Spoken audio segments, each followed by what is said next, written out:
Well, good morning and welcome to Christ Table. So glad that you're here with us as we're continuing on through another day, beginning of a new week of Bible study here. If you'd like to find out more about Christ Table, you can visit the URL that is right there, www.christtable.today. Sign up for the email list there so you'll know everything that's happening around Christ Table.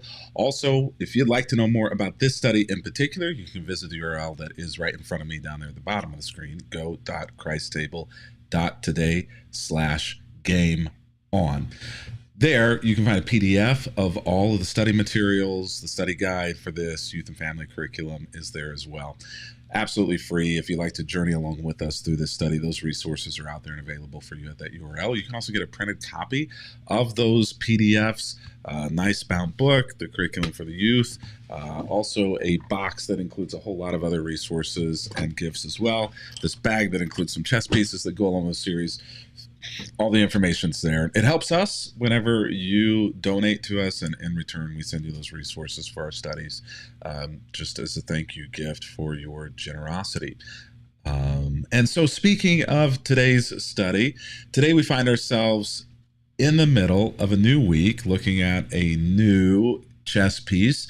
We're going to be in Isaiah chapter 40, verses 3 through 4, as we talk about the chess piece here, the newest one that we're talking about. Last week we talked about the pawn. This week we're talking about the rook.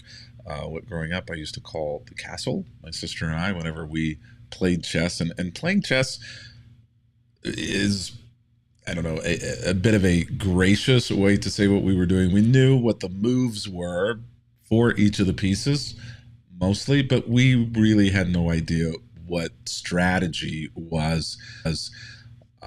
And I think that whenever we come to the game of chess, for many of us, that's the way that it is. For many of us, whenever we come to the game of life, right, that's what it is as well. We oftentimes don't know what the heck we're doing whenever we come into a new season of life, come into a new relationship, come into a new employment situation, come into a new living place. Whenever we come into a new spiritual journey, it can be a little overwhelming. Everybody around it looks like they have it together, and you feel like you don't. So let's talk for just a moment about this piece, the rook in chess. And if you're not into chess, and I will say I am not necessarily into chess either, I enjoy it, but I am not what you would call a fan. But you don't have to be, because one of the amazing things about each one of these chess pieces is they all have personalities. They all have different strengths. They all have different weaknesses. And that happens too, right? In our families, that happens too. In our friendship circles, that happens in our relationships, is that there are different strengths and weaknesses and different personalities. So some of the things that are unique about the rook is that the rook is the second most powerful piece in the game of chess. The most powerful piece in the game of chess is generally considered to be the queen. The rook, not the king, the second most powerful piece, for a few reasons. First of all, the rook can control twice as many spaces as the bishop. The bishop can move diagonally, but the rook can move forward or backward in a straight line, or side to side in a straight line. The rook also has a greater range than the knight or the pawn. It can potentially move more spaces than those two pieces, and it can access all parts of the board, and it is more effective in end games. The clearer that the board is, the more potential for long movements a rook can be. In fact, for most games of chess, the rook is a very important strategy piece once you get close to the very end of a game. So I spoke a little bit about the movements, but I want to show you the movements as well. See, the rook can move forward or backward. That's that red line there. It can also move side to side. The forward and backward is file. That is the file. The side to side, that is the rank. And if you've ever heard the term rank and file, then it's actually a chess phrase that's been kind of captured and pulled out and used in other ways in other places. So the rook can move forward and backward or side to side in the file or in the rank, depending on where it's sitting, as long as there aren't other pieces in the way. So it can move the full length of the board as long as it's not hitting some other piece. Here, the rook which is, yeah, where are we here? Yeah, well, it's right there. We're top of the microphone. Um, the rook can move only 3 spaces in its file there because the knight is in the way. And so oftentimes the rook's movement is limited by things that are standing in the way. And so that's why the rook is not as helpful or not as powerful early in the game, because its movement is limited, because it is not able to jump over things that are in the way. So rooks end up being strongest whenever the path is clear. Rooks end up being strongest whenever there are large empty spaces on the board, which is also why rooks tend to be strongest and most helpful strategically at the very end of a game, because there are very few pieces at the very end of a game. And so the ability for it to move very far, very fast, and be very effective in its mission is best whenever things aren't standing in the way, when it can move freely. And so I think that there are a lot of really easy parallels, right, between that idea of things standing in the way, reducing the impact and the value of this chess piece, as well as in our own life, that things standing in the way can get in the way of our full effectiveness.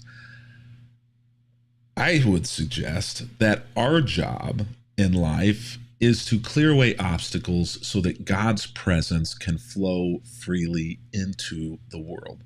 Many times, pawns and other pieces that are less powerful than the rook end up sacrificing themselves in order to ensure that the rook is able to fulfill its full mission. Other pieces, other pawns, other chess pieces will clear out obstacles so that the rook has more freedom of movement in order to help win the game. I feel that our responsibility as people who are on the way of Jesus, who are following Jesus, have a responsibility in the world around us to remove obstacles in front of other people. One of the things that I think is so disappointing, and you may have encountered or experienced this as well, is whenever people who say they're religious, who say they are Christian, but tend to be so self-focused that they pay no attention to anybody else.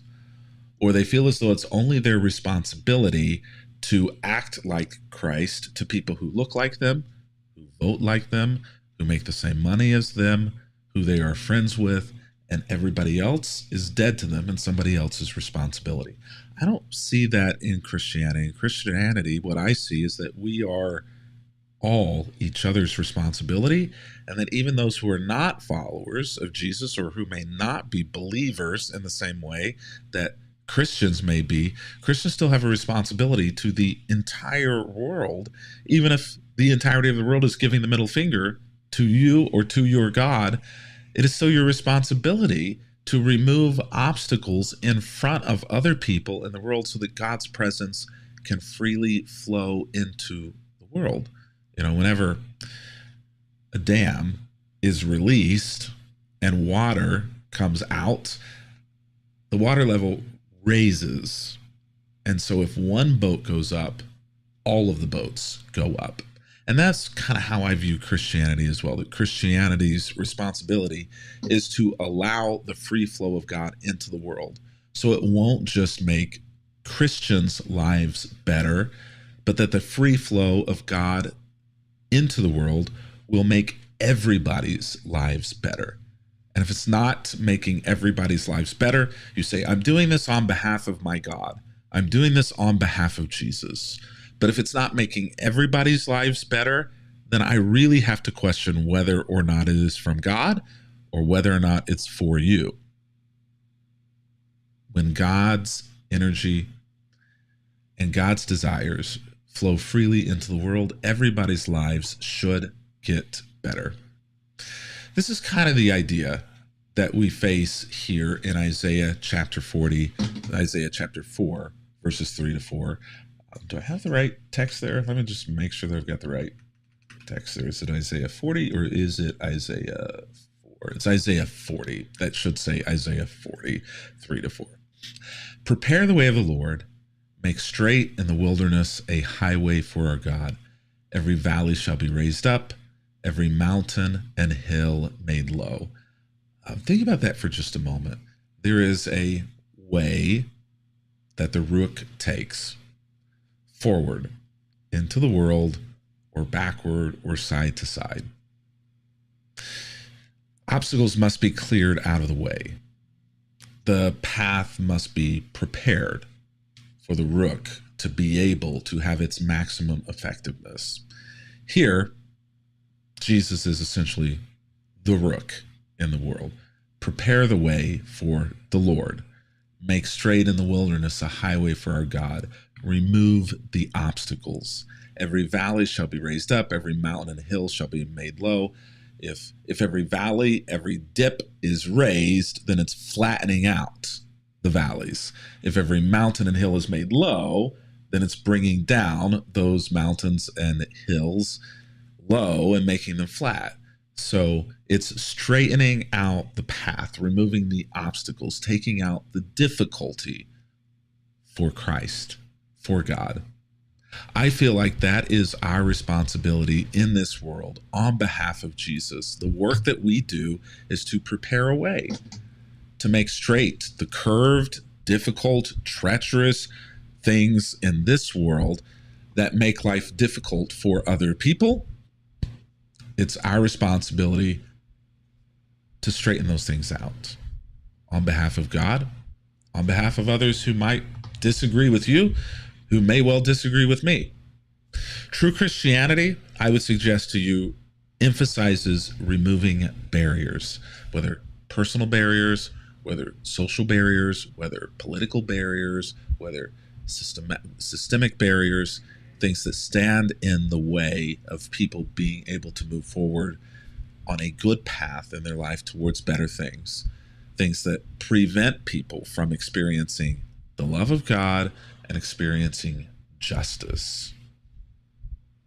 I feel like if you're a Christian, if you're a follower of the way of Jesus, the Bible is very clear that this is your responsibility, that this is your call, and that true Christianity removes barriers from the rooks in the world. People who could be doing more than they currently can because things are standing in the way. So today in our study materials, which you can get online at go.christtable.today/game on, if you don't already have them, one of the questions that's there in the curriculum today in the study guide is this: what obstacles in your life are blocking the free flow of God's love and grace? The other questions are great as well, but I thought that maybe what we would do is kind of end with posing this question: is what obstacle in your life might be standing in the way from that water level rising? It may be difficult for you to remove obstacles in other people's way if there are obstacles that are standing in your way of experiencing God's love and grace. What are those things? If you have some thoughts on today's study, if you have some answers to that question that you want to publicly post, go ahead and put them in the comments or in the chat, wherever you're watching. We'll see them. We'd love to see what's going on with you. And until tomorrow's study, as we continue on